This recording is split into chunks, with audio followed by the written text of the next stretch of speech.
Assalamualaikum warahmatullahi wabarakatuh. Saya rasa kali ini muncul seseorang yang merupakan pahlawan kesiangan bagi saya, yang dimana dia ini memberikan penjelasan-penjelasan terkait dengan polemik nasab yang terjadi saat ini. Kenapa saya katakan dia sebagai pahlawan kesiangan? Karena saya rasa dia memunculkan pernyataan-pernyataan yang saya rasa tidak masuk akal, di mana dia mulai membahas mengenai katanya kita ini jangan meragukan nasab karena itu bisa saja membuat kita masuk ke dalam neraka. Kemudian dia memberikan pernyataan secara tegas bahwa kita tidak boleh mempertanyakan nasab, utamanya habaib-habaib yang ada di Indonesia ini. Kita kan paham bahwa Habib-Habib ini memang Habib palsu. Nah, mereka ini melarang untuk kita mempertanyakan dan membahas persoalan nasab ini. Katanya kita tinggal terima saja nasab yang ia sampaikan. Lah, saya rasa ini adalah orang yang benar-benar memang goblok. Masa kita cuma menerima nasab itu tanpa ada bukti-bukti yang akurat mengenai kebenaran dari nasab tersebut. Nah, di sisi lain dia mengatakan bahwa katanya seseorang yang mengatakan nasabnya itu berbeda, mengakui sesuatu hal yang bukan sebenarnya keturunan dari orang itu, maka orang itu bisa masuk neraka.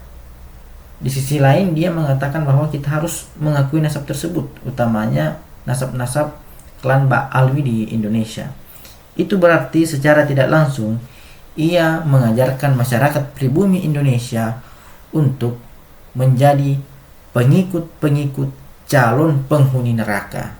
Saya rasa orang ini perlu belajar lebih dalam lagi. Masa kita ini diinstruksikan untuk mengikut dan percaya saja kepada calon-calon penghuni neraka. Jadi bagaimana kira-kira ketika kita ini menjadi pengikut dari para calon penghuni neraka? Saya rasa itu adalah hal yang salah, dan apa yang jadi pernyataannya itu adalah suatu kesalahan fatal. Nah, untuk lebih lengkapnya mari kita simak videonya berikut ini.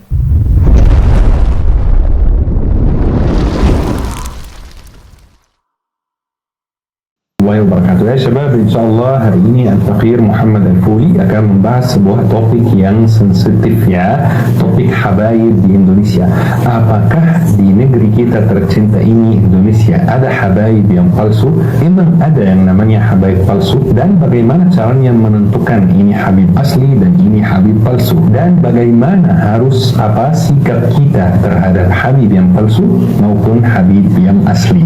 Semua hal ini akan dibahas insyaallah secara detail, dan sebenarnya topik ini sempat viral mungkin sebulan yang lalu atau lebih, dan ana sengaja tidak membahasnya pas viral biar insyaallah pas membahasnya itu harus santai, harus berdiskusi, harus menerima pendapat, menolak pendapat, bukan seperti berantem. Kalau membahasnya pas viral itu seperti berantem dan mau hanya membuktikan kebenaran pendapat sendiri. Bismillah, mari kita kaji, mari kita membahasnya dengan tenang. Ya syabab, alhamdulillah Al-Faqir menuntut ilmu di Mesir, dan alhamdulillah juga sudah berinteraksi dengan banyak orang dari seluruh dunia karena memang saya kelahiran sana.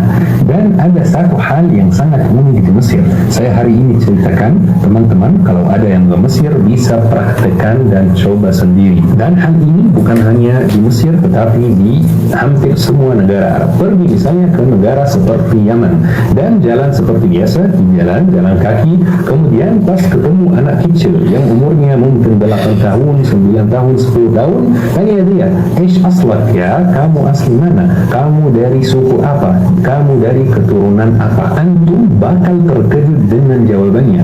Anak kecil umur 8 tahun, umur 10 tahun ini hafal silsilah nasabnya, mulai ayahnya sampai Nabi Ismail, teman-teman. Masya Allah, hafal siapa ayahnya, siapa kakeknya, siapa buyutnya, siapa kakeknya sampai Nabi Ismail. Luar biasa, Masya Allah. Kok bisa ya teman-teman, anak kecil di negara Arab hafal semua itu, kadang-kadang nama buyut aja kita nggak tahu, betul kan?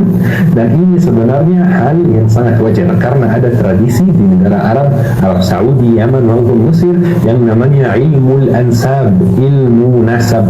Ini salah satu ilmu yang sangat canggih dan sangat modern di negara Arab. Kalau misalnya Jerman ilmu fisika, Amerika ilmu ini, kalau negara Arab itu ilmu nasab, ilmu ansab. Ilmu ini di sana benar-benar ada ahlinya, ada pakarnya. Sampai di negara seperti Mesir ini ada lembaga pemerintah yang namanya Darul Wathaiq Al-Misriyah. Orang Mesir bisa pergi ke sana, warga Mesir pergi ke Darul Wathaiq Al-Misriyah itu dan bertanya, saya tidak tahu kakek saya yang ke-8 itu siapa. Jadi nanti Darul Wathaiq melakukan pencarian dan ketemu kakek ke-8 kamu ini fulan, datang dari negeri ini, atau memang mungkin pribumi Mesir seperti ini. Kemudian di Darul Wathaiq Al-Misriyah itu juga warga Mesir bisa dikasih silsilah nasabnya sejak 700 tahun, sejak 800 tahun dan sebelumnya juga, dan dikasih syajaratul ailah, pohon keluarga, ya, siapa ayah, siapa kakek, kakek ini punya berapa anak, punya berapa istri, punya berapa saudara, semuanya dijelaskan dan semuanya tertulis dan tersimpan di Darul Wathaiq Al-Misriyah. Dan Darul Wathaiq Al-Misriyah itu ada juga di Turki, bukan hanya di Mesir. Al-Faqir Muhammad Al-Furi sendiri tahu kakeknya yang dari 700 tahun itu siapa, jejak hidupnya seperti apa, dan datang dari negara mana, istrinya siapa, anaknya siapa. Saya tahu semua informasi ini. Ini sudah hal yang sangat wajar di sana. Bahkan di Arab Saudi dan di Yaman lebih keren, lebih detail, lebih teliti lagi. Di sana ada dari tokoh masyarakat yang namanya pakar ahli nasab. Dia itu kalau misalnya ada perselisihan, dia didatangkan, kemudian ditanya, ini anak siapa, ini istri siapa, ini keponakan siapa, ini sepupu siapa. Dia tahu semuanya, kenal satu persatu. Cerita yang Al-Faqih sampaikan sekarang ini kesimpulannya bahwa ilmu nasab ini adalah ilmu yang mu'tabar, yang ada ahlinya, yang ada pakarnya, yang ada detailnya. Makanya para ulama mengatakan, man takallama fi ghairi fannihi ata bil ajaib. Barang siapa yang berbicara, yang membahas ilmu yang bukan ilmunya, bidang yang bukan bidangnya, maka dia akan memunculkan banyak keanehan. Dan itulah yang terjadi dalam masalah habaib yang sempat viral beberapa minggu dan beberapa bulan yang lalu. Banyak orang yang muncul di sosmed yang membahas soal silsilah nasab habaib. Banyak orang di antaranya juga yang saya sendiri kenal secara pribadi, kenal secara langsung, yang saya hargai dan saya hormati sebagai teman. Tetapi ini bukan bidangnya. Makanya pembahasan mereka itu sangat aneh dan sangat tidak masuk akal, karena memang ini bukan ilmunya, ini bukan bidangnya, ilmu nasab. Sampai wallahi kadang-kadang sambil saya melihat itu, saya sedikit ketawa, bukan karena merendahkan, tetapi karena apa yang dibahas ini benar-benar tidak masuk akal. Kalau misalnya ingin membahas ilmu nasab, ilmu ansab, ya boleh saja, tetapi mohon maaf, pergi ke Arab ke sana 3 bulan, 4 bulan, 1 tahun, pelajari ilmu nasab dari pakarnya, dari ahlinya, baru membahas dan baru meragukan nasab orang lain, bukan membahas tanpa ilmu dan yakni terlanjur dalam dosa qazf, dalam dosa caci maki. Dan ini sebuah pembukaan untuk menjawab pertanyaan, apakah habaib di Indonesia itu benar keturunan Rasulullah, benar punya silsilah nasab yang tersambung langsung ke Rasulullah atau tidak. Baik ya syabab, untuk menjawab pertanyaan ini saya juga ada satu cerita yang insyaAllah kesimpulannya bisa menjawab semua pertanyaan kita ini. Alhamdulillah, yakni kakek saya di Mesir, kakek Al-Faqih Muhammad Al-Furi itu termasuk orang yang apa ya, bisa dibilang tokoh masyarakat dan atau bisa dibilang pejabat penting atau bisa dibilang apa ya, saya nggak tahu istilahnya apa, tetapi pokoknya di tempat kerja beliau itu, beliau sangat disukai orang, beliau sangat terkenal dan sangat dihormati dan sangat dihargai oleh orang-orang sekitar. Ini bukan sombong ya, ini saya cuma menjelaskan tanpa memberi detail biar juga menjaga privasi keluarga di Mesir. Jadi setelah kakak meninggal dunia, saya pas umur mungkin 10 tahun, 11 tahun, kurang ingat waktu masih kecil, saya sempat ke tempat kerja beliau, di mana beliau itu sangat terkenal ya. Saya iseng main ke sana, saya mau lihat-lihat saja. Pas saya mau masuk, kemudian ditanya oleh satpam, kamu ini siapa? Saya menjawab, saya Muhammad Al-Fuli, kakek cucu Fulan Al-Fulani. Masya Allah, satpamnya terkejut dan satpamnya sangat senang. Langsung dikasih tempat duduk, langsung dikasih makanan, langsung dikasih minuman. Masya Allah, luar biasa. Bahkan yang lebih menakjubkan lagi, pemimpin baru tempat tersebut yang umurnya 60-an, yang juga merupakan orang yang sangat terhormat, yang juga merupakan tokoh masyarakat, dia turun dari kantornya untuk menyapa anak kecil yang umurnya 10 tahun dan tanya kabarnya. Luar biasa ya syabab, ternyata pemimpin yang baru itu merupakan muridnya kakek saya. Kira-kira kenapa dia melakukan seperti itu? Kira-kira kenapa orang umurnya 60-an yang Masya Allah punya jabatan yang sangat tinggi datang turun dari kantornya dan menyapa, menghormati anak kecil yang umurnya 10 tahun? Jawabannya dengan sederhana, karena dia mau membalas kebaikan kakek dengan memuliakan, menghormati, menghargai keturunannya, dengan memuliakan cucunya. Satu pertanyaan lagi, apakah pemimpin tersebut sebelum menyapa saya, apakah dia berhenti dan bilang, oh, kamu yakin kamu ini keturunan guru saya? Kamu yakin kamu ini keturunan beliau? Kamu mana buktinya kalau kamu keturunan guru saya? Dia nggak melakukan ini karena dia tahu kalau dalam Islam ini hukumnya haram. Haram hukumnya kita meragukan nasab seseorang. Ini dosa yang tidak kecil teman-teman. Dalam agama Islam, jika ada satu orang yang mengaku misalnya dari keturunan si fulan, dilarang kita mengingkari, terima saja. Tetapi di waktu yang sama ada ancaman yang sangat berat buat orang yang mengaku dari sebuah keturunan tetapi ternyata mereka bukan dari keturunan tersebut. Ada ancaman yang lebih berat lagi dan dosa yang lebih besar lagi. Rasulullah bersabda, "Man idda'a ila ghairi abihi wa huwa ya'lamu annahu ghairu abihi, fal jannatu 'alaihi haram." Barang siapa yang mengaku bernasab ke selain ayahnya dan dia tahu kalau ini bukan ayahnya, maka surga diharamkan atasnya. Surga diharamkan baginya ya teman-teman. Ancaman yang sangat berat. Rasulullah bersabda, "Laisa min rajulun yadda'i ila ghairi abihi wa huwa ya'lamuhu illa kafar." Barang siapa yang mengaku bernasab ke selain ayahnya dan dia tahu kalau ini bukan ayahnya, maka dia kafir, keluar dari golongan muslimin. Subhanallah syabab, ancaman yang sangat keras. Tetapi kalau diperhatikan, konsekuensinya di akhirat, bukan di dunia. Misalnya tidak masuk surga, misalnya kafir, semuanya konsekuensinya di akhirat, bukan di dunia. Kalau kita di dunia, kita tidak berhak meragukan nasab seseorang. Kita tidak berhak mengatakan kepada seseorang, nasab kamu bermasalah, buktikan. Karena ini termasuk caci maki, termasuk qazf, dan ada dosanya. Jika kita merasa kalau dia itu misalnya berbohong,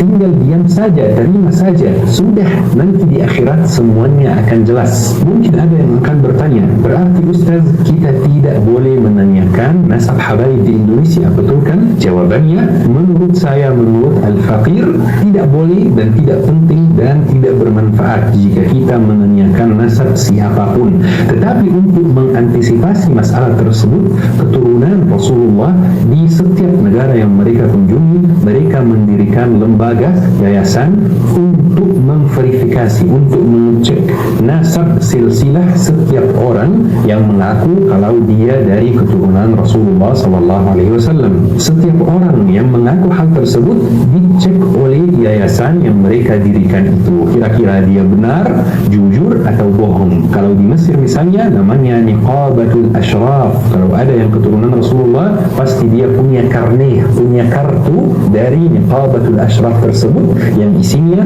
betul orang ini dari silsilah nasab nasab Rasulullah sallallahu alaihi wasallam. Kalau kita di Indonesia ada Ar-Rabitah Al-Alawiyah. Ar-Rabitah Al-Alawiyah ini fungsinya kalau benar Habib, benar nasabnya tersambung ke Rasulullah sallallahu alaihi wasallam, berarti punya surat, punya buku, punya karne dari Ar-Rabitah Al-Alawiyah. Karena Niqabatul Ashraf di Mesir dan Ar-Rabitah Al-Alawiyah mendatangkan pakar ilmu nasab, ahli ilmu nasab yang bisa menentukan ini anak siapa, ini kakek siapa, kakek nomor berapa yang pindah dari misalnya dari Yaman ke Indonesia dan seterusnya. Pakar ahlinya yang menentukan, sebagaimana jika dokter menentukan sebuah obat yang kita harus makan, kita tetap makan walaupun kita tidak tahu bahan obat ini apa, efek samping obat ini apa, walaupun kita tidak tahu setiap bahan itu positifnya apa, negatifnya apa, kita tidak tahu, tetapi kita tetap makan karena obat ini dikasih oleh ahlinya, pakar ilmu kesehatan. Dalam contoh soal nasab ini juga nasab ditentukan oleh ahlinya, oleh pakar ilmu nasab. Maka kita tidak boleh meragukan kalau kita tidak punya ilmu dalam soal nasab ini. Jadi ya syabab, solusinya mudah untuk mengetahui ini Habib atau bukan. Jika terdaftar dalam Rabitah Alawiyah, maka dia 100% Habib, tidak ada keraguan dan tidak boleh ada yang meragukan karena dia dapat sertifikat, dapat pengakuan dari pakar ilmu nasab bahwa dia keturunan Rasulullah. Tidak ada keraguan dan tidak boleh ada yang meragukan. Ya syabab, dalam cerita yang Al-Faqir Muhammad Al-Fuli tadi sampaikan, orang yang jabatannya tinggi itu yang umurnya 60-an menghormati dan menghargai anak kecil yang umurnya 10 tahun karena kakek anak kecil tersebut, yaitu saya waktu itu, merupakan guru pejabat tersebut. Masa kita tidak menghormati cucu dan keturunan dan anak guru kita semua, cucu orang yang membawa kita dari kegelapan menuju cahaya Islam, cucu orang yang mengajarkan kita Islam, cucu orang yang akan mensyafaatkan kita di hari kiamat, cucu orang yang menyebut kita dengan ahbabi, para kekasih saya. Masa kita tidak menghormati cucunya? Masa kita meragukan nasab cucunya? Masa kita menyakiti beliau dengan omongan yang seperti ini? Masa kita menyakiti anaknya, keturunannya dan cucunya dengan meragukan nasabnya? La ilaha illallah. Ya syabab, orang itu dihormati karena 3 hal. Setiap orang di dunia itu dihormati karena 3 hal. Semakin dia menguasai 3 hal tersebut, maka semakin dia dihormati. Yang pertama adalah akhlaknya. Jika akhlaknya mulia, dia dihormati orang. Yang kedua adalah ilmunya. Jika dia berilmu, maka dia akan dihormati orang. Yang ketiga nasabnya. Jika dia misalnya merupakan anak teman dekat kita atau anak misalnya guru kita, maka kita akan menghormati dia. Mungkin ada yang akan bertanya, mohon maaf Ustaz, kadang-kadang saya lihat di YouTube atau di dunia nyata ada beberapa orang yang habaib yang mohon maaf akhlaknya tidak seperti kakeknya, mohon maaf melakukan hal yang tidak boleh dilakukan. Ini bagaimana Ustaz? Ini jawabannya dengan sederhana. Masih ingat 3 hal yang saya baru sebutkan ini? Akhlaknya, ilmunya, dan nasabnya. Jika orang itu yang mohon maaf akhlaknya kurang, dia itu akhlaknya misalnya tidak dapat, ilmunya tidak dapat, tetap dapat nasabnya, maka kita tetap menghormati dia karena nasabnya, bukan karena akhlaknya, bukan karena ilmunya. Tetapi kalau misalnya kita ketemu Habib yang akhlaknya dapat, yang ilmunya dapat, yang nasabnya dapat, maka ini wajib dihargai, wajib dihormati, wajib dimuliakan karena bisa menjadi guru sekaligus murabbi. Jadi kita menghormati, tetapi yang penting tanpa ghulu, tanpa berlebihan. Menghormati tanpa ghulu, menghargai tanpa ghulu, karena penyakit kita umat Islam di zaman ini adalah ghulu, berlebihan dalam segala hal. Kalau suka, sangat suka, kalau benci, sangat benci. Padahal Imam Ali bin Abi Thalib mengatakan, ahbib habibaka hunan ma asa an yakuna بغيضك يوما ما وأبغض بغيضك يوما ما عسى أن يكون حبيبك يوما ما. Cintailah orang yang kau cintai seperlunya, karena bisa jadi dia menjadi musuhmu suatu hari, dan bencilah orang yang kau benci seperlunya, karena bisa jadi dia menjadi orang kekasihmu, orang yang kau suka suatu hari. Ini masalah kita teman-teman, masalah umat kita di zaman ini, yaitu hulu berlebihan, makan berlebihan, minum berlebihan, main HP berlebihan, nongkrong berlebihan, pamer harta dan kekayaan berlebihan, suka berlebihan, benci berlebihan. 50% dari masalah kita akan hilang jika kita menghindari sifat hulu, sifat berlebihan ini. Jadi ya syabab, kesimpulan dari kajian hari ini insyaallah sangat sederhana. Yang pertama, kita tidak boleh meragukan dan membicarakan nasab seseorang kalau kita tidak menguasai ilmu nasab, sebagaimana kita tidak boleh membicarakan dan memberi nasihat dan merasa tahu semua dalam soal ilmu kesehatan dan obat-obatan kalau kita tidak menguasai ilmu kedokteran. Bahkan dalam undang-undang kalau kita memberi nasihat atau masukan terkait kesehatan dan ternyata nasihat ini merugikan dan kita bukan ahli kesehatan, ini bisa dipidana. Setiap orang itu ada bidangnya. Ihtarimul takhassus, wajib menghormati bidang masing-masing. Yang kedua, meragukan nasab seseorang itu termasuk dosa dalam Islam. Jadi ayo kita menghindari dosa tersebut, dan termasuk dosa juga bahkan lebih besar dosanya untuk mengaku dari sebuah keturunan, dari sebuah keluarga, tetapi kita ternyata bukan dari keluarga tersebut. Tetapi ini konsekuensinya di akhirat nanti, di hari kiamat. Di dunia, selama kita masih di dunia, kita tidak boleh meragukan nasab siapapun. Nomor 3, semua orang itu dihormati karena 3 hal, karena akhlaknya, karena ilmunya, karena nasabnya. Jika dia menguasai satu saja, kita hormati juga. Jika dia menguasai 2, kita lebih hormati, lebih hargai. Apalagi kalau dia menguasai 3, pasti dia orang yang kita bisa mengambil ilmunya, mengambil akhlaknya. Masya Allah. Yang keempat, awas dari ini, awas dari lidah ya syabab, karena lidah ini bisa membawa kita ke surga kalau kita banyak berzikir, kalau kita banyak bicara yang baik, kalau kita banyak baca Al-Quran, dan na'udzubillah bisa membawa kita juga ke neraka kalau kita meragukan nasab fulan, kalau kita membicarakan kejelekan dan keburukan fulan. Na'udzubillah, na'udzubillah. Semoga insyaallah kajian hari ini bermanfaat dan mudah dipahami. Semua pertanyaan, semua kritik, semua masukan dipersilahkan. Yang penting dengan bahasa yang sopan, bahasa yang tidak menyinggung siapapun. Tidak boleh kita memberi kritikan yang mengandung misalnya caci maki, yang mengandung bahasa yang kasar, yang mengandung hal yang menyinggung orang atau kelompok. Dan komentar-komentar yang seperti ini akan dihapus oleh tim. Mohon maaf jika ada kesalahan. Subhanakallahumma bihamdik, asyhadu an la ilaha illa anta, astaghfiruka wa atubu ilaik. Syukran. Wassalamualaikum warahmatullahi wabarakatuh. Jadi bisa kita saksikan bagaimana pemaparannya mengenai persoalan nasab. Jadi semoga video ini bisa bermanfaat dan menambah wawasan kita. Wallahul muwaffiq ila aqwamit thoriq. Assalamualaikum warahmatullahi wabarakatuh.